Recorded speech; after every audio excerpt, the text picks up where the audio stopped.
Welcome friends. Probation में अवकाश। जी हाँ,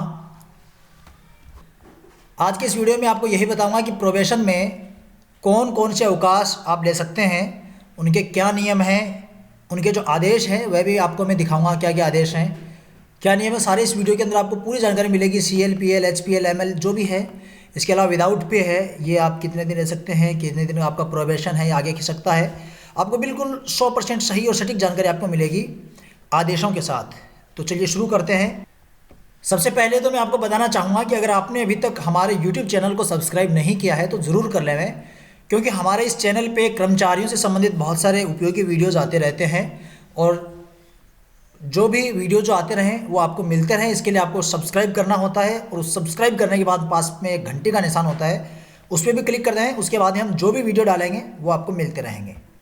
सबसे पहले तो मैं राजस्थान प्राथमिक और माध्यमिक शिक्षक संघ के महासचिव महामंत्री जो महेंद्र जी पांडे हैं, उनका ये जो उनकी तरफ से जो गाइडलाइन है ये मैं आपको बता देता हूँ। उनकी तरफ से जो उन्होंने तैयार करके भेजी है, सबसे पहले उन्होंने लिखा है कि भाइयों बहनों, शिक्षा विभाग में अध्यापक पद पर नियुक्ति पर बधाई। ये अभी लिखा उन्होंने क्योंकि अभी फिलहाल प्रेजेंट के अंदर अध्यापक पद के ऊपर नियुक्ति हुई है, तो उनके लिए उन्होंने लिखा है। और नवनियुक्तों को अग्रिम बधाई। और वैसे यह वीडियो आप देख रहे हैं तो आप भी शायद नवनियुक्त ही होंगे, तो आपको भी ARJ गुरु चैनल की ओर से हार्दिक हार्दिक बधाई और आपको अग्रिम बधाई। आपका प्रोबेशन जो है ये हम उम्मीद करते हैं, ऐसी कामना करते हैं कि आपका प्रोबेशन बहुत अच्छे से पूरा हो जाए। आगे इसमें दिया कि आपका 2 वर्ष का प्रोबेशन काल रहेगा। सफलता से प्रोबेशन पूर्ण करने के लिए स्थायीकरण यानी नियमितीकरण होता है उसके बाद में, और उसके बाद में आपको पूरा वेतन मिलना प्रारंभ होता है। 2 वर्ष प्रोबेशन में लिए गए अवकाश की जांच नियमानुसार सही होने पर नियमितीकरण होता है। और ये फिलहाल इन्होंने ये जो लाइन लिखी है, ये लिखी है तृतीय श्रेणी शिक्षक भर्ती 2018 के L2 के जो साथी उनके लिए। उन्होंने बताया कि वित्त विभाग के नोटिफिकेशन इस नोटिफिकेशन के पेज नंबर 63 पर बिंदु 1 के अनुसार प्रोबेशन में निश्चित मानदेय 23,700 रुपये रहेगा। ये L10 वाले जो साथी होते हैं, लेवल 10 के अंदर जो आते हैं, उनके लिए यह मानदेय फिक्स है। बाकी जो दूसरे लेवल वाले हैं उनके लिए कितना है वो भी मैं बताऊंगा पूरे आदेशों के साथ कि कौन से लेवल के अंदर प्रोबेशन में कितना मानदेय मिलता है, पूरा आपको बताऊंगा। ये इन्होंने फिलहाल L10 के लिए इन्होंने बताया है।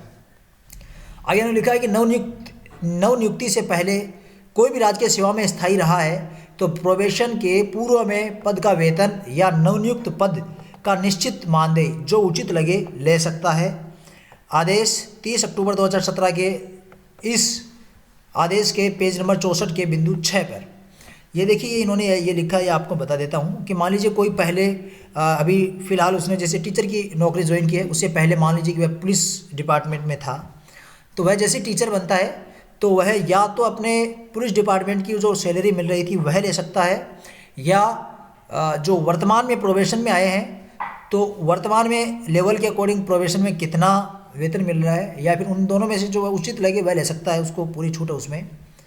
आगे इसमें लिखा हुआ है कि प्रोबेशन ट्रेनी को 15 CL मिलती है। देखिए इसके बारे में आदेश भी आपको मैं दिखाऊंगा, पूरा वीडियो आप ध्यानपूर्वक देखें।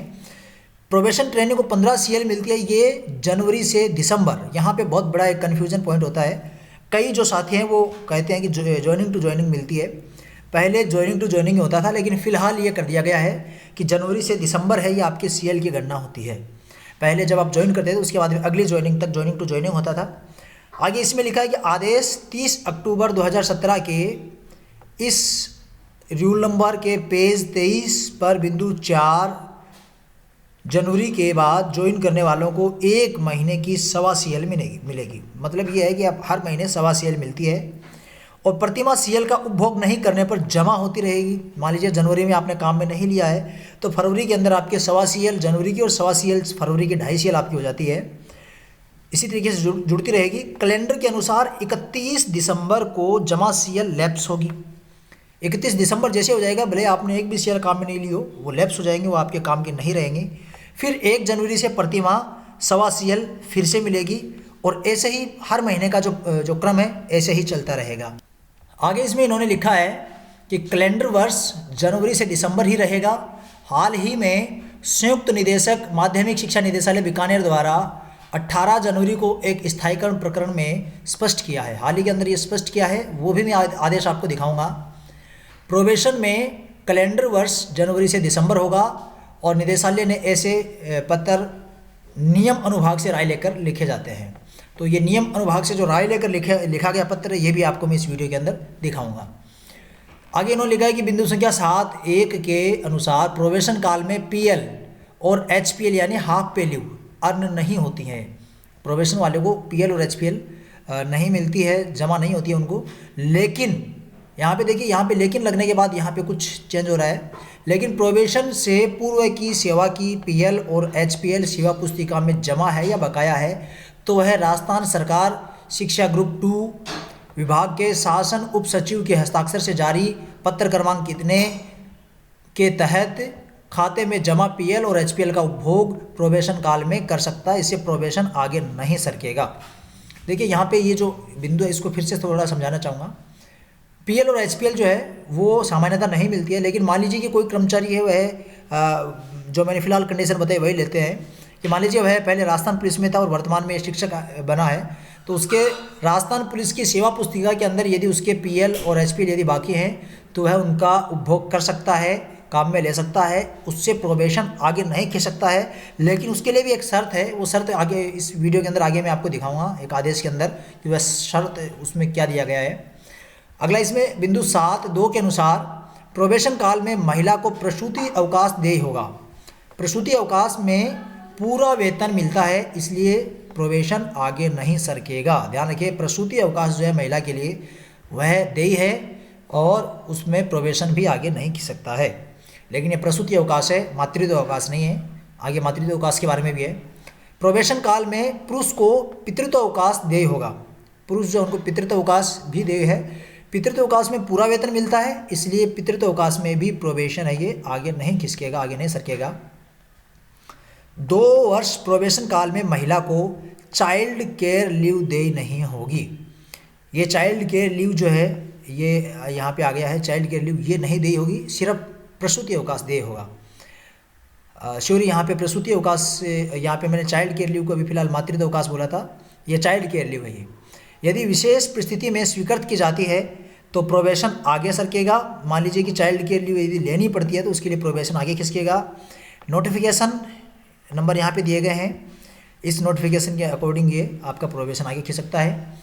प्रोबेशन में 90 असाधारण अवकाश यानी विदाउट पे लिया जा सकता है। यदि आपको विदाउट पे की आवश्यकता है तो 90 दिन तक लिया जा सकता है।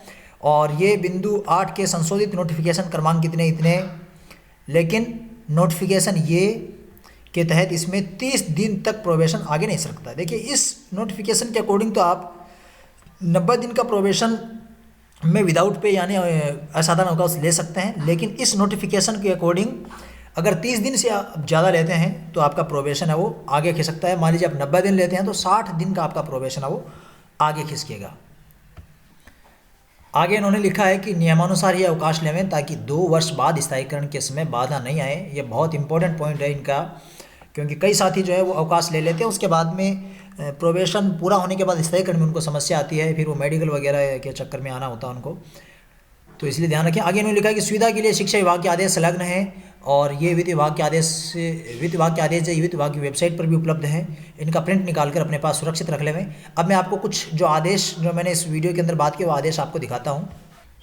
ये जो आदेश आप देख रहे हैं ये निदेशालय का आदेश है, जिसमें किसी एक शिक्षक हैं उनको उन्होंने लिखा है कि विभाग के परिपत्र संख्या इतने के अकॉर्डिंग 7वें वेतनमान में अनुसूची 4 नियम 16 के नोट संख्या 4 के अकॉर्डिंग कैलेंडर वर्ष 1 जनवरी से 31 दिसंबर के मध्य कार्य ग्रहण करने पर कंप्लीट माह का पूर्ण प्रोबेशन पूर्ण कैलेंडर वर्ष में देय अवकाशों का आनुपातिक देय होगा। यानी देखिए यहाँ पे इन्होंने स्पष्ट कर दिया है कि जो कैलेंडर वर्ष है ये 1 जनवरी से 31 दिसंबर माना गया है।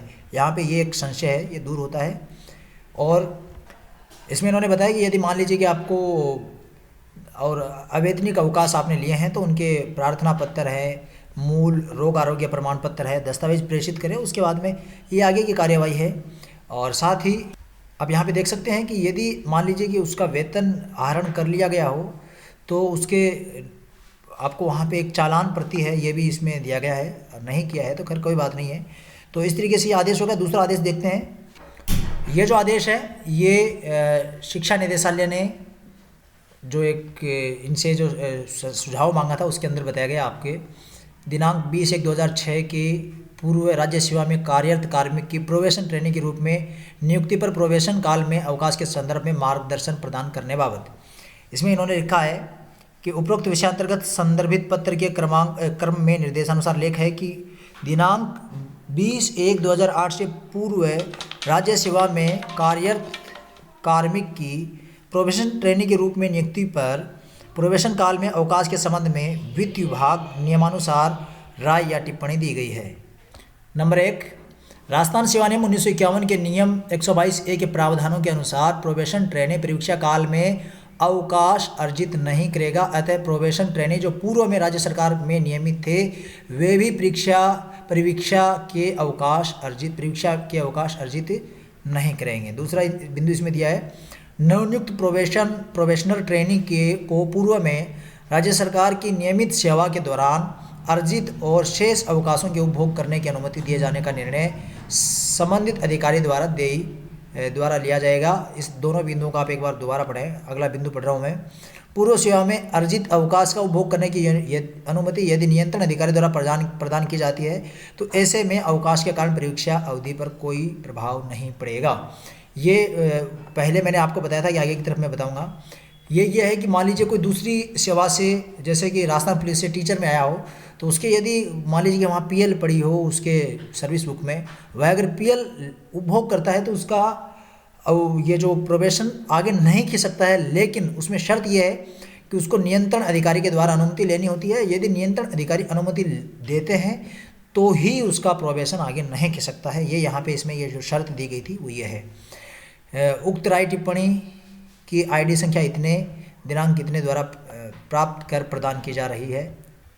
ये जो आप देख रहे हैं ये है मेमोरेंडम, वह मेमोरेंडम जो कि यदि आप प्रोबेशन में एक्स्ट्रा ऑर्डिनरी लीव लेते हैं, असाधारण अवकाश लेते हैं, तो उसके संबंध में ये 90 दिन का मैंने आपको बताया था उसके संबंध में है। आप चाहें तो इसका प्रिंट निकाल सकते हैं और अपने पास सेफ भी रख सकते हैं। आगे की तरफ ये आता है, इसको आप ज़रूर अच्छे से देख लें। थोड़ा यहाँ पे मैं इसको एडजस्ट कर देता हूँ ताकि आपको सब दिख जाए। इसमें ये दिया गया है कि आपका लेवल के अकॉर्डिंग आपको प्रोबेशन में कितने रुपए मिलेंगे। जैसे कि जिसका लेवल 1 है उसको 12,400 रुपये मिलते हैं। अभी जैसे मैंने लेवल 10 की बात करी थी उसमें 23,700 थे। इसी हिसाब से आपको कौन से लेवल के अंदर कितने रुपए आपको प्रोबेशन में मिलते हैं ये इसके अंदर आप देख सकते हैं। आप चाहें तो इसका स्क्रीनशॉट ले सकते हैं। इस वीडियो को रोककर स्क्रीनशॉट लेने के बाद में आपके पास ये हमेशा के लिए सेव रहेगा कि कितना आपको किसमें मिलता है। साथ ही आपको ये बताना चाहूँगा कि ये हमने जो भी जानकारी आपको दी है ये मात्र आपकी सहायता के लिए दी है। अगर इसमें किसी प्रकार की गलती हो तो विभागीय आदेशों को ही सही माने। और ये जो जितना भी मैंने आपको आदेश दिखाए हैं, जो भी आपको गाइडलाइन बताई है, महेंद्र जी पांडे के द्वारा दी गई राय जो बताई है, ये समस्त आपको नीचे एक PDF के अंदर मिल जाएगा। इसके लिए नीचे की तरफ आपको एक लिंक मिलेगा, उस लिंक पर क्लिक करके आप वह प्राप्त कर सकते हैं। उम्मीद करता हूँ कि आपको वीडियो अच्छा लगा होगा, लेकिन यह जानकारी अपने पास तक नहीं रखें। वीडियो अगर अच्छा लगे तो इसको शेयर ज़रूर करें। जितने भी आपके कोई व्हाट्सएप ग्रुप है जिसके अंदर नवनियुक्त हैं उसके अंदर इस जानकारी को शेयर जरूर करें। जिस तरह आपको शेयर बटन मिलेगा उस पर क्लिक करके इस वीडियो को शेयर करें। आज के इस वीडियो में इतना ही। अगले वीडियो में नई जनता आपसे फिर मिलेंगे। तब तक के लिए जय हिंद, जय भारत।